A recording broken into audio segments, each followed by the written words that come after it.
என்னுடைய பெயர் B Nobel Praveen Athanur. நான் கிறிஸ்துவ சமுதாயத்தை சேர்ந்தவன்.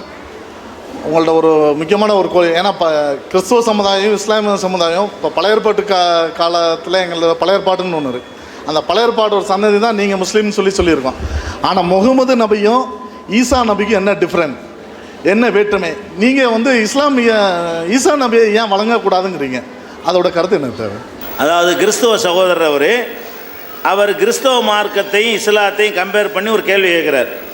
அதாவது இயேசுநாதர்னு அவங்க சொல்கிறாங்க இல்லையா, இயேசுநாதர்னு கிறிஸ்தவர்கள் சொல்லக்கூடியவரை நாங்கள் ஈசா நபின்னு சொல்லுவோம், ஈசான்னு சொல்லுவோம்.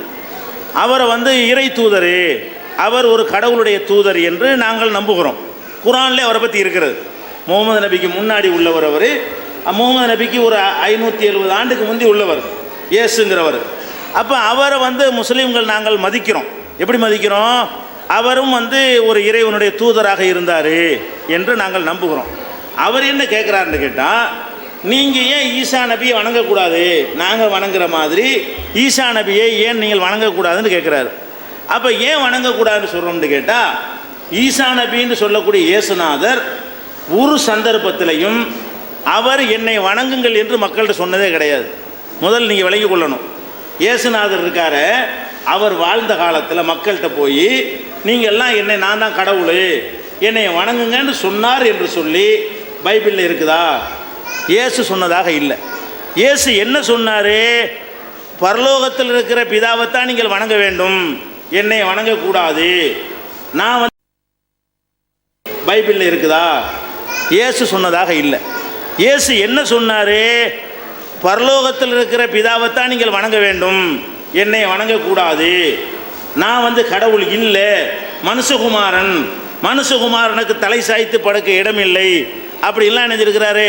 அவர் பல சந்தர்ப்பங்களில் சொல்லி இருக்கிறார். அப்போ இயேசுநாதரும் முகமது நபியும் உலகத்துக்கு ஒரு செய்தி தான் சொன்னாங்க. என்ன சொன்னாங்க?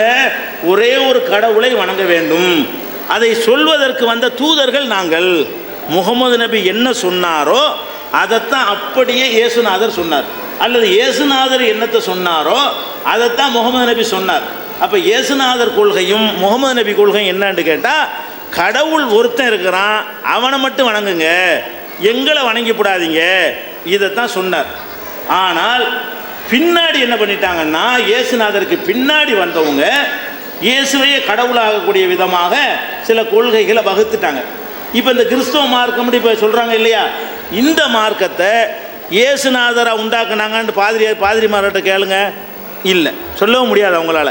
இப்போ இந்த கிறிஸ்தவ மார்க்கம் சொல்கிறாங்களே, இந்த மார்க்கத்தை இப்போ உள்ள இந்த கொள்கையை இயேசுநாதர் உண்டாக்கவே இல்லை.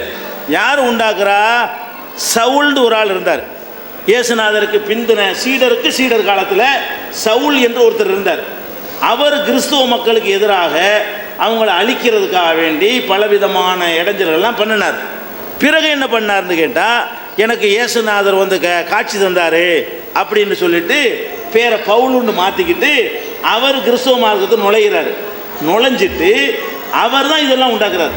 இதை உண்டாக்குறாரு, இயேசுவை கடவுள் குமாரங்கிறாரு, அவர் கடவுள் அந்தஸ்துங்கிறாரு, அவர் தான் கடவுள் தான் இயேசு தான் கடவுளுங்கிறாரு.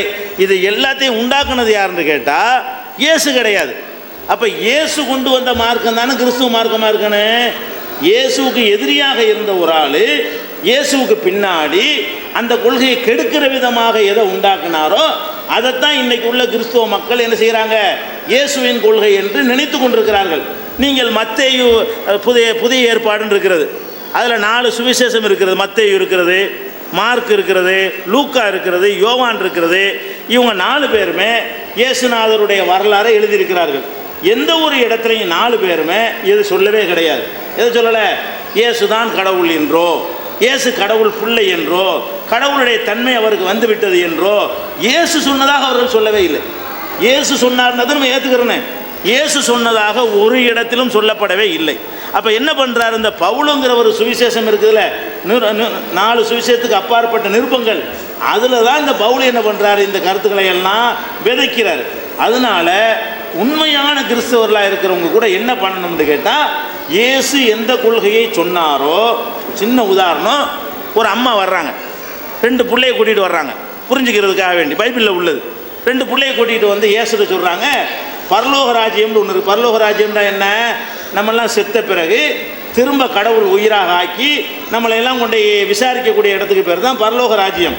அந்த பரலோக ராஜ்யத்தில் இந்த 2 பிள்ளையை கொண்டு வர்றேன், இந்த பிள்ளைய உங்கள் வலது பக்கத்தில் வச்சுக்கிறங்க, இந்த பிள்ளைய உங்கள் இடது பக்கத்தில் வச்சுக்கிறங்க அப்படின்னு ஒரு அம்மா வந்து சொல்கிறாங்க. அப்போ இயேசு என்ன சொல்லுவார்? என் சித்தப்படி இல்லை, என் பிதாவின் சித்தப்படி நடப்பவன் எவனோ அவனல்லாமல் யாரும் பரலோக ராஜ்யத்தில் பிரவேசிப்பது இல்லை. நமக்கு முடியாதுமா, அது நம்ம கையிலேயே இருக்குது. அவர் கடவுள் கர்த்தர் என்ன நினைக்கிறார் அதான் செய்வாரே தவிர என் கையில் என்ன இருக்குதுன்னு சொல்லி மறுத்துருவார் இயேசுநாதர். அதுவும் பைபிளில் இருக்கிறது. அப்போ அந்த மாதிரியான அது மாதிரி வந்து அவர் பலியாகும் போது கூட சிலுவையில் அரைஞ்சாங்கல்ல, பாவிகளுடைய உயிரை பாவத்தை சுமப்பதற்காக வேண்டி சிலுவையில் அறையப்பட்டாருங்கிறாங்க. அப்படிலாம் அறையப்படவே இல்லை. அவரை வந்து அறையும் போது ஓடத்தான் செஞ்சார். அவர் உங்களையெல்லாம் காப்பாற்றுறதுக்கு போய் சிலுவையில் அவராக போய் மாட்டிக்கிறல, தப்பிச்சு ஓட போய் தான் காட்டிலாம் கொடுத்தாங்க. கூட இருந்தவருக்கு காட்டி கொடுத்தாங்க. ஓடுற இடத்துல காட்டி கொடுக்க முடியும்? 30 காசுக்காகவே காட்டி கொடுத்தாருன்னு படிக்கிறாங்களா இல்லையா? அப்போ காசுக்காக வேண்டி யூதாஸுங்கிற ஆள் என்ன செய்கிறாரு? சீடரில் ஒரு ஆள் காட்டி கொடுக்குறாரு. அப்போ ஒளிஞ்சிருக்கிறார். ஒளியத்தான் செஞ்சாரே தவிர நான் உங்களுக்காக என்னுடைய உயிரை நான் கொடுக்குறேன்னு வரவே இல்லை.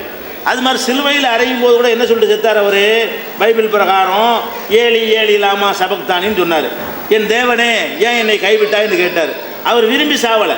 அந்த பைபிளில் நீங்கள் படித்து பார்த்தாலேயே அவர் விரும்பிலாம் அந்த பலியாவலை, தப்பிக்க எல்லாம் முயற்சி பண்ணினார். அவரை மீறி சிலுவையில் அரைஞ்சு விட்டாங்க என்று தான் பைபிளை சொல்லுகிறது. அதனால் பைபிளில் வந்து இயேசு இதை சொன்னால் நம்மளை ஏற்றுக்கொள்ளலாம். அவங்களே இயேசு இப்படி முகமது நபி சொன்ன மாதிரி தான் இயேசு சொல்லி இருக்கிறார். இது சம்பந்தமாக பைபிள்லேயே இயேசு என்னவெல்லாம் சொல்லியிருக்கிறாரு என்பதையெல்லாம் விளக்குற விதமாக இயேசு இறைமகனா அப்படிங்கிற தலைப்பில் ஒரு புஸ்தகம் வச்சுருக்கிறோம். அதில் நீங்கள் ஃபுல்லாக படித்து பைபிளை தான் ஆதாரம் காட்டியிருக்கிறோம். பைபிள் பிரகாரமே இயேசு வந்து முகமது நபி மாதிரி தூதர் தான், அவர் கடவுள் இல்லை, கடவுளுக்கு பிள்ளை இல்லை அப்படின்னு நம்பணும். அது மாதிரி வந்து அந்த அது சம்மந்தமான நூல்கள் 3 நூலாக கொடுக்குறீங்க. 3 நூல்கள் நீங்கள் படிங்க. பைபிள் பற்றி அத்தனை விஷயங்கள் அதில் இருக்குது, நீங்கள் தெரிஞ்சுக்கணும்.